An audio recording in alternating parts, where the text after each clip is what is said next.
Administrativando Abogados. Y ahora hablamos de la relación de causalidad. La relación de causalidad, como os decía, es que hay una relación entre el daño que se produce y el hecho que determina que nazca ese daño. La carga de la prueba de esa relación de causalidad corresponde siempre, como regla general del derecho procesal civil, es a quien está alegando que se ha producido ese daño. Es quien tiene que demostrar esa relación de causalidad. Y una de las funciones fundamentales de cualquier defensor de una administración pública en estos procedimientos es negar esa relación de causalidad, o si no existe una negación de la relación de causalidad, ver si existe algún elemento que permita matizar o minorar esa relación de causalidad, porque va a afectar también a la indemnización. ¿Vale? Ejemplos de esto, para que esto no sea el rollo teórico que os estaba comentando. Oye, pues cuando uno normalmente va andando por la calle y por ejemplo, falta una tapa de alcantarilla y se cae dentro de la alcantarilla y tiene unas lesiones, eso te produce un daño.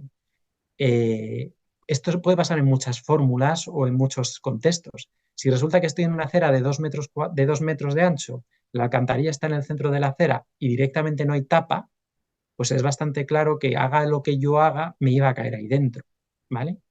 Ahora, si resulta que la alcantarilla no está en la acera, está en la calle, donde circulan los vehículos, y yo no estoy yendo por la acera, que es de 2 o 3 metros, de 4 metros, y estoy andando, pues porque voy con unos amigos y vamos en paralelo, y uno de ellos se ha bajado a la calzada y me caigo en esa alcantarilla, hombre, decir que no hay relación causa-efecto en una actuación de la administración que tenía que haber vigilado porque estuviera esa alcantarilla puesta es un poco duro.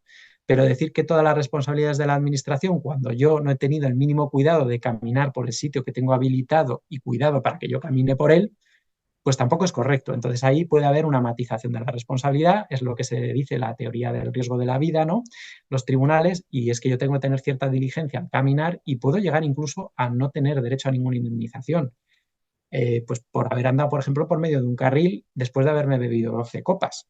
Pues no puedo pretender que porque me he caído en la zanja de obra que estaba perfectamente señalizada con una valla amarilla en mitad de un carril y yo iba andando y me he caído dentro, pues me indemnicen, ¿no? Pues sintiéndolo mucho, usted es que no ha tenido la diligencia suficiente y ha colaborado en la producción del daño cuando no ha causado la producción del daño.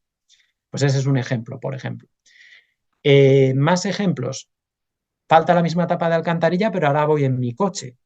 Estoy en una zona de poblado limitada en una calle de un solo sentido con un solo carril, luego limitación genérica a 30, por mucho que ahora haya muchas noticias de gente que es multada, ¿no?, por ir a 50 en este tipo de calles sin hay señalización, y yo voy a 70-80 kilómetros por hora con mi coche. Vamos a ver, si yo paso a 70-80 kilómetros por hora por una calle de 50, el daño que voy a tener es muchísimo mayor que si hubiera ido a 50 o a 30. Por lo tanto, esa parte que es imputable a mí, no puedo exigir esa responsabilidad. Yo os cuento un caso muy curioso. Yo trabajo en una empresa de aguas.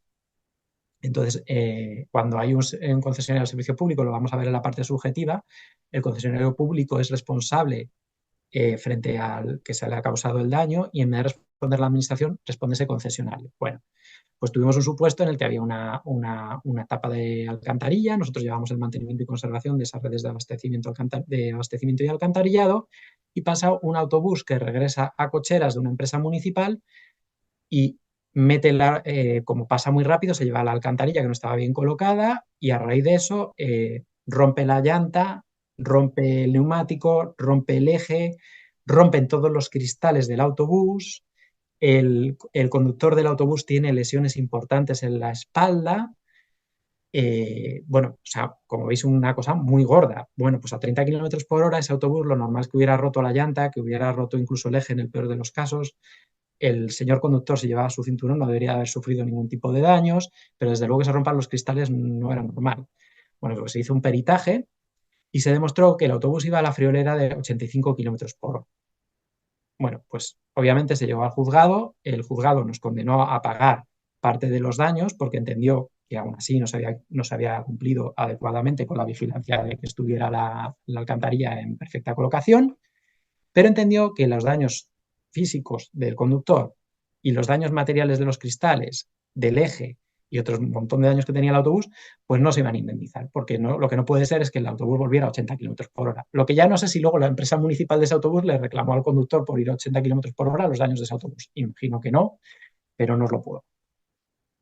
Más supuestos en los que, habiendo relación de causalidad, puede haber una afección, pues cuando interviene un tercero, ¿vale? Si de repente aparece en la calzada una silla que se ha caído de un camión, la responsabilidad de la administración patrimonial por no tener limpia la calzada, sí o no, pues podéis encontrar sentencias de todo tipo. Hay sentencias que dicen que hay un deber de velar porque la calzada esté despejada y libre y, por lo tanto, si en un momento determinado existe una silla es que no se ha cumplido ese deber, y imponen igualmente la responsabilidad patrimonial. Y hay sentencias que no en casos tan graves, pero por ejemplo en el caso este de las alcantarillas que os digo, que dicen que tampoco se puede exigir que la administración tenga una cámara encima de cada alcantarilla o encima de cada carretera para saber en cada instante cómo está eso, que lo que hay que ver es si hay una cierta negligencia. Por eso os decía que lo de que el sistema es objetivo y que la culpa no interviene, pues cuando llegamos a los tribunales se matiza.